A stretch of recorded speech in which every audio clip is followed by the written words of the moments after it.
What is love? Hello, everyone.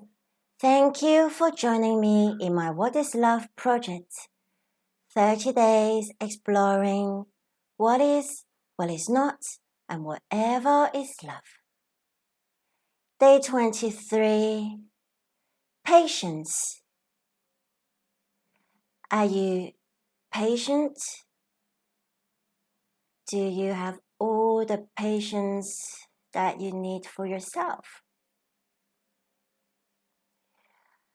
I would like to talk about patience, in particular about regarding when we're learning something new. And I think we do learn new things all the time. We might sign up for a new course, having to learn something new for our job. And even when we do the same job all the time, something might come up, and then we have to learn how to deal with this new situation. And it could be learning at home, how to, maybe we know how to do our housework, but then we find a new gadget. And maybe with cooking, we find a new way to cook. We try out new ingredients. And so there's so much learning in our daily lives, whether we choose or not. And especially when nowadays there's so much new technologies, we need to learn new apps. It's not enough now just to have a computer, maybe a phone. We need to know how to use it for whatever we want to use. And then, of course, we learn how to do the same thing, but a new thing within the same thing, like a new video. Every video is a new video, so it's a lot of learning. Do you enjoy learning? Maybe sometimes it's really good if your answer is yes all the time. I think it's fantastic. And if your answer is no, or maybe sometimes not all the time, do you know why? And I think one of the reasons would be that we are not patient with ourselves. Can you relate to that? And I think there must be lots of reasons for us to be impatient with ourselves. I think there might be outside influence. For example, in school, we didn't really choose what subjects to learn, but then we have to learn in the same pace. And sometimes the students, maybe when we're not doing that well, we get told that we're stupid. We're told that we don't work hard enough. And maybe it's just because this is not something I want to learn, or this is not what I naturally can do easily, like my classmates. And I think that in itself gives us the stress, because we feel stressed when we need to learn. What if we fail again? But maybe I can't learn anything. I'm so stupid. And we resent ourselves. And then when we do that, we become impatient. And then for students who were very good at all the subjects, or maybe some of the subjects, I think it's not easy for them as well. So perhaps some very, very good students, they learned that they are very good at this now, every subject. And so they kind of have a high expectation of themselves. And then perhaps when in life they encounter a subject that somehow doesn't come naturally to them, they can become impatient because this is not me. I'm usually a fast learner. How can I be so slow? No, I will not allow it. And so sometimes we just resent ourselves and we are impatient. So I don't know if you can relate to it or not. But I think if we can kind of shut out from the world, the world's expectation for us, the world, I would mean, I don't know, even not just people around us, not just school teachers, like everyone, like sometimes people might say, oh, you don't know how to cook at all. How can you not know how to cook? Why wouldn't you know how to type faster? It's very basic.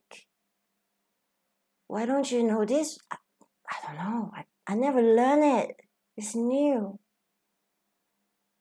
So it's good that we go back to ourselves and acknowledge that this is new. No matter what people say. And then if we can also stay away from that inner conflict, why am I so stupid? Am I stupid? Am I slow? Why can't I do this? I've always been able to do it fast, but now today is different. What happened? And then the voice that kind of reprimand ourselves, if we can kind of stay away from it, maybe we can also be a bit more patient with ourselves.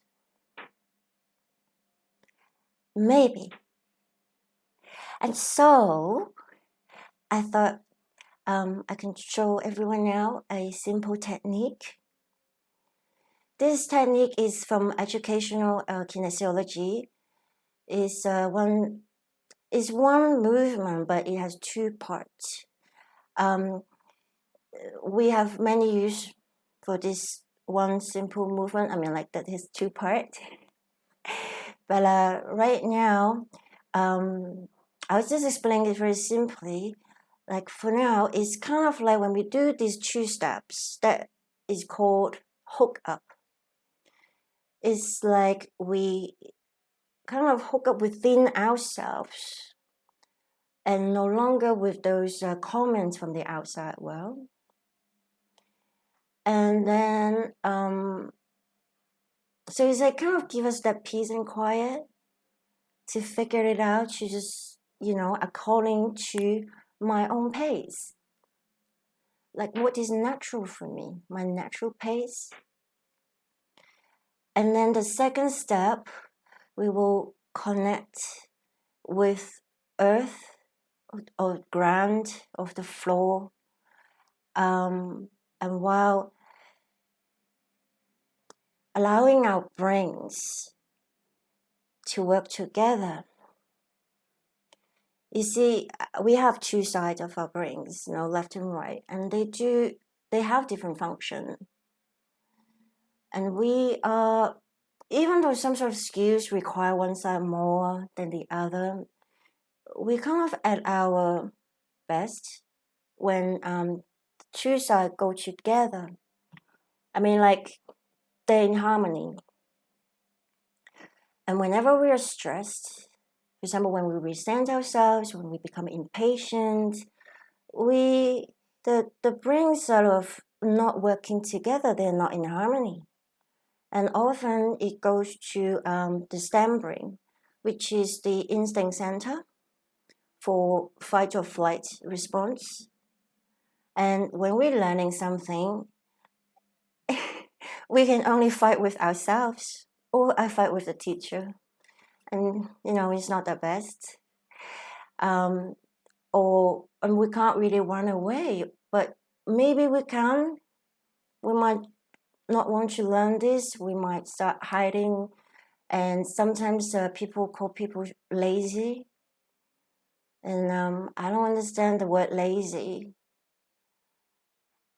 I think lazy is a word that lazy people invented to reprimand people without wanting to find out why.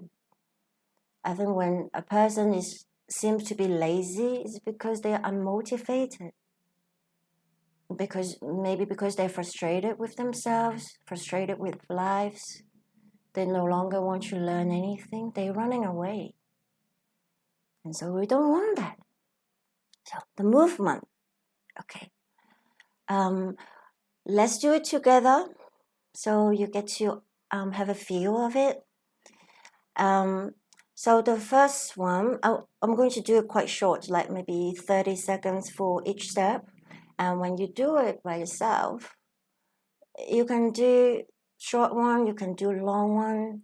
You kind of know when it's done. Like when I say it's done, I mean you feel calm.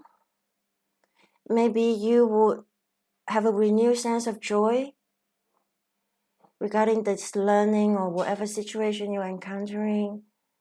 And you might have reached the full capacity that you can manage at this moment to be calm.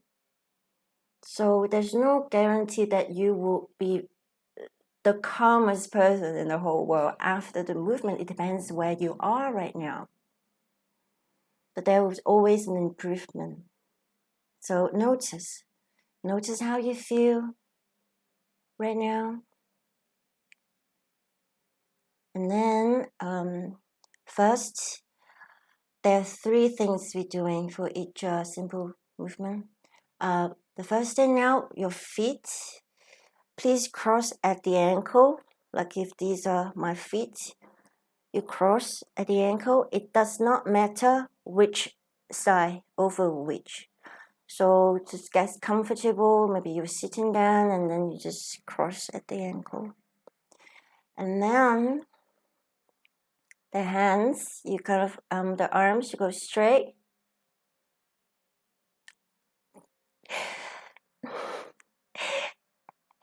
And turn outward. So see, it's very easy. Like you turn outward, you can only turn one side, which is comfortable. And you put one wrist on top of the other. It does not matter which side. And you cross all the fingers together. And you put,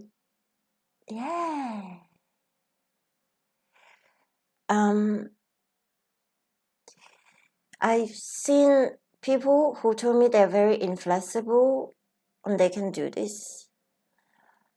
But if for some reason you find this difficult or uncomfortable to the point that you really can't do it, I mean, if you're uncomfortable, I think we can find some alternative for you.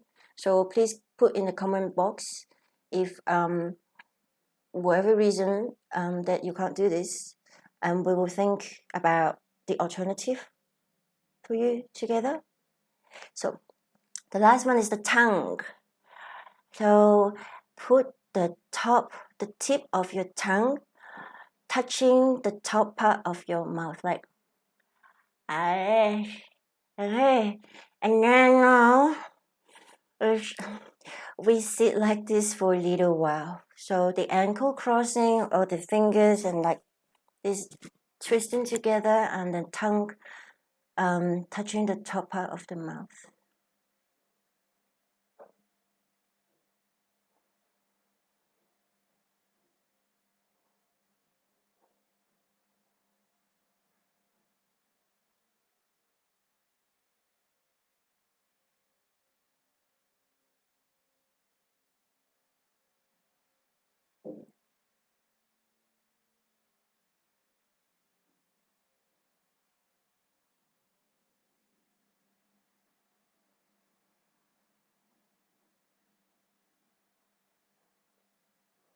So how was it?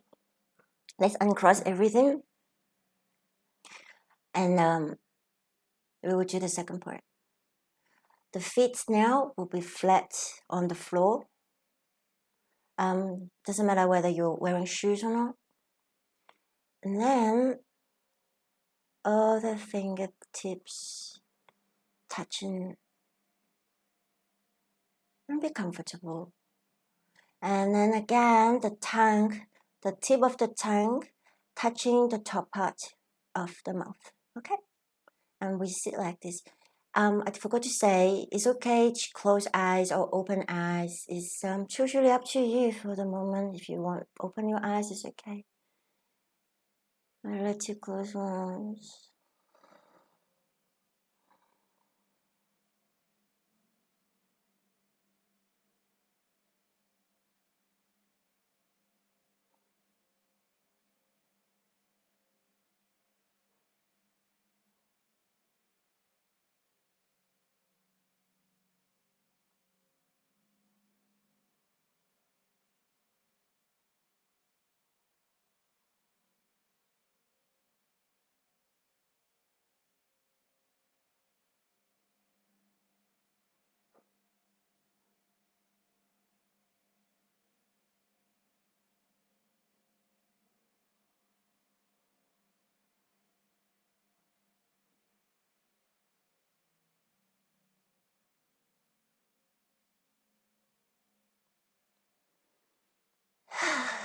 So, how is it for you? So when we do this, remember to have a sip of water or two before, in between, or afterward. It's very good if this movement, these 2 steps, it doesn't have to be, you don't have to be, okay, I'm learning new thing. If not, I can't do this. It's not like that. You can use these 2 simple steps anytime you want. And it's very good when, for example, you're waiting for something anyway, and agitated sometimes. Just sit like that for a while. Maybe when you come home from work, all the things that happen at work and the traffic and a lot of noise. So it's good to get home and sit like this, these 2 steps for a little bit, maybe a few minutes. There are no rules. You can sit like that for as long as you want. And I believe that when you become uncomfortable, you will immediately go to the second step. You will just know. And it's good to play some calming music and enjoy it while you're doing these simple steps. So now, that was something new for today. Congratulations! And please always congratulate yourself. Celebrate when you have learned something new, no matter how small you think it is. Because encouragement is very important for us to enjoy all the new learnings. And when we're patient with ourselves, when we have that patience, it's kind of like a sign of love for ourselves. And then we in turn would love and enjoy learning new things. That's it for today. Thank you. Thank you very much for joining me. See you tomorrow.